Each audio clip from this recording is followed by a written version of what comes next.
And here it is. So the pose I'm not a huge fan of on this thing. I think it just looks a bit boring. I was trying to go for a sort of a swimming pose, like using the feet as paddles, because that is one sort of theory on how these Temnospondyls moved, as opposed to beating their tails like some other Temnospondyls did for Metoposaurus. But overall, I think this thing isn't the worst. The underside looks a bit rough and sort of like poorly sculpted, but from the top, I don't think it looks that bad.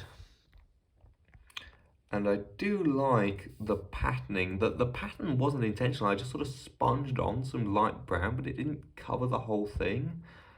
And then once I added a dark wash and touched up some other bits, I actually think it looks really good. Golden eyes look pretty nice. The creature's very nice and flat, as it should be. Yeah, not got too much to say about this one, but I'm pretty happy with it on the whole. If I had, like, the feet are just blobs with grooves carved into them for the toes, but for durability's sake, I don't think that's the worst thing ever. I think the head looks quite good. Tail, maybe a bit blocky, but not the worst. Nice gloss coat to make it look slimy and amphibian-like. Yeah, fairly happy with that.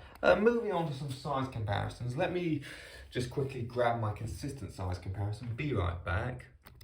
So here is the Metoposaurus next to the collector 1:40 scale human. This is intended to be in 1:35 scale, so if we look at it, it's a little big, but not too much. Metoposaurus was about 3 meters, I believe, and this is, let's say, a 2 meter or 1.8 meter tall human. So yeah, this would be in 1:40 scale about a 4 meter individual, so in 1:35 it probably is about the right size, I would say.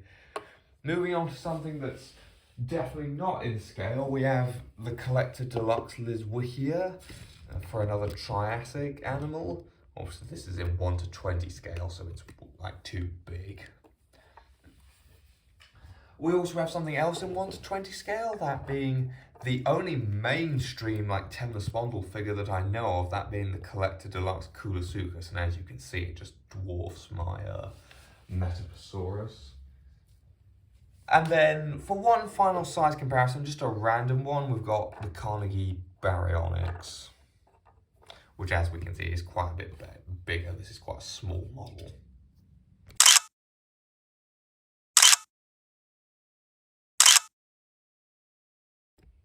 So with that, I'm going to end this video.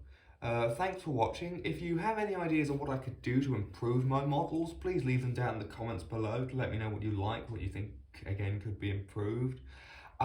Should have some more videos on their way soon, like I should have an unboxing ready, and I've got a bit of a gaming video, which is a sentence I never thought I'd say on this channel.